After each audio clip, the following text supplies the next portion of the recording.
Something that is little understood around the Middle Heavens region is the species known as Xenomorph XX121. While humanity is continuing to strive to understand the XX121 and its many secrets, there are specifics of this creature that have been well documented. In today's datalog, the project would like to recount the studies and findings into the Xenomorph XX121's impregnation process. The Xenomorph XX121's reproductive implantation is by far its biology's most disturbing and violating process. But despite how discomforting this topic might be, it is very important information to have at our disposal when having to deal with this creature on an increasingly frequent basis across the Middle Heavens. The implantation process of the XX121 begins with the ovoid or overmorph stage of its life cycle. Overmorph, as well as the Facehugger, form a dangerous duo. While it has been documented that the XX121 species is comprised of two separate subspecies, the Facehugger or Manuela and the Chestburster, the Plagiaris praepotent, it is not really clarified in any study to date where exactly the Overmorph falls between these two. Judging by its close relationship and shared biological functions with the Manuela or Facehugger, as we will refer to it for the rest of this datalog for ease's sake, the Overmorph is likely that of the subspecies of Manuela. However, it's not really that important to define its specific subspecies. What is important to define is the relationship between the Overmorph and the Facehugger when it pertains to the impregnation process. When a host organism comes in contact or within the proximity of an Overmorph, the creature instinctively reacts to prepare for the release of its deadly cargo. How the Overmorph senses the host is shrouded in speculation. Most of the prevailing theories suggest that it's something to do with the tendril growths below its main mass. These tendrils are likely highly reactive to changes in air pressure and composition, as well as possibly being able to sense thermal or electrostatic changes around it, caused by living creatures. Again, the how is unclear, but the why the creature does this is certainly not. The Overmorph and the Facehugger within work in a symbiotic relationship in order to detect a host and prepare for the moment to strike. The two creatures are likely able to communicate directly through neural connections, being that they are physically linked, while the Facehugger remains within its Overmorph egg-like organic casing. This connection is likely the most powerful connection between a XX121 that exists besides the abilities of that of the Queen stage of the XX121. All of this going to support the Facehugger and its efforts to make a successful implantation. After successfully detecting a host organism, the next stage of the process occurs. The Facehugger goes from a previously dormant state to one of an active one.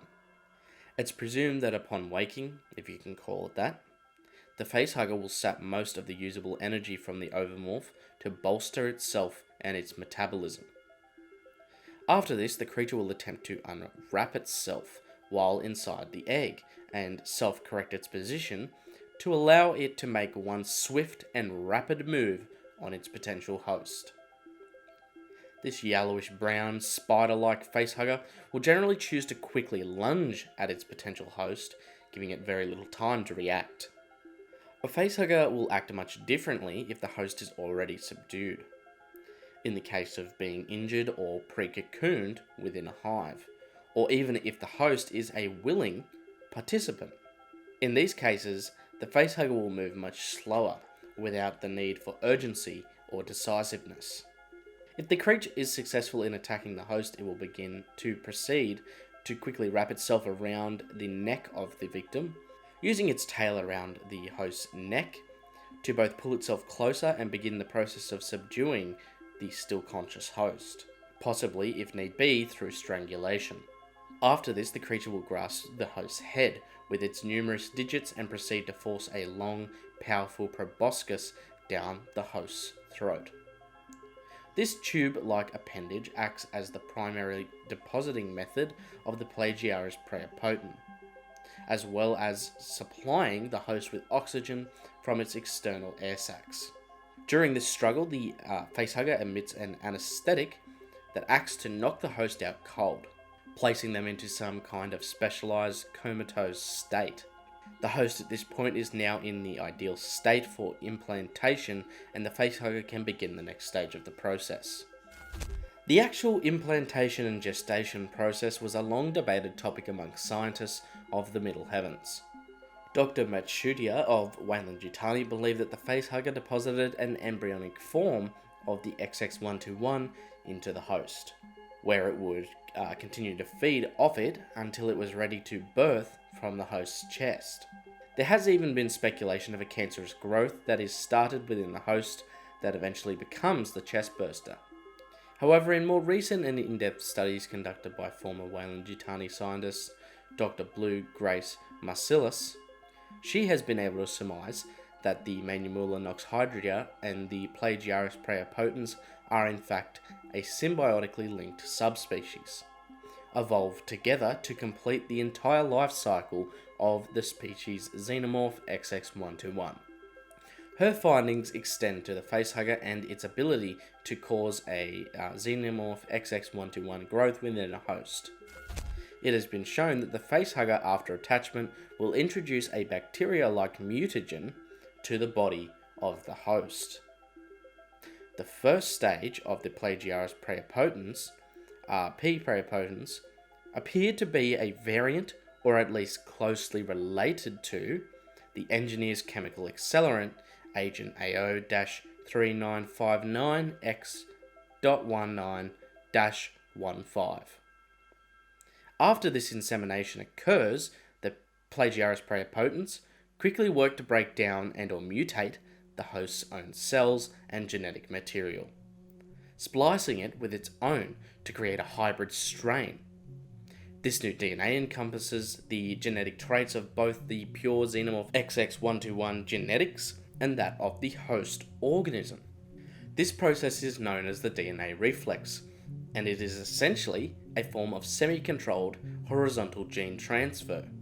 What would seem to be a messy process, evidence has proven otherwise, seeming to be much more streamlined than most would give it credit for, producing a stable and viable XX121 offspring in every recorded incident on file.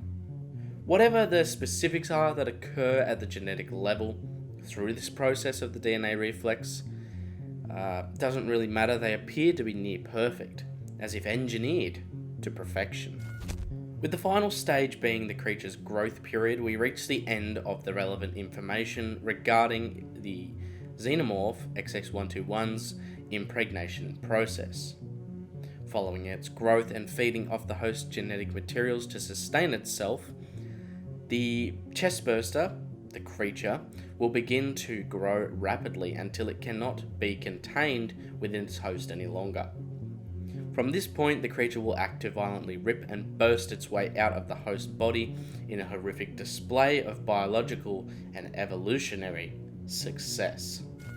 If you're wondering what kind of chance you stand against the facehugger creature and its potential removal, or perhaps what your chances are having the chestburster removed prior to its bursting through your chest, you are in some small supply of luck. The project has already prepared a number of data logs for your viewing pleasure that cover all relevant information on these two topics. Before you go, I wanted to let you know about the ACHERON Colonial Marketplace, the one-stop shop for all Project ACHERON merchandise. All proceeds go to fund our future endeavours under the project, so if you want to support the channel and look good doing it, pick up some ACHERON merch. But what other data logs would you like to see? If you have any ideas or have any questions to be answered, please leave them in the comments or contact me directly through the Project ACHERON Discord. If you enjoyed today's segment, please leave a like and share the video. And if you really want to support what we do here and gain access to a bunch of awesome rewards, consider becoming a Project ACHERON channel member, like Project Director Chris Dasinger and team member Raunchy. I hope to see you all here again very soon, but until then, this is the ACHERON Project signing off.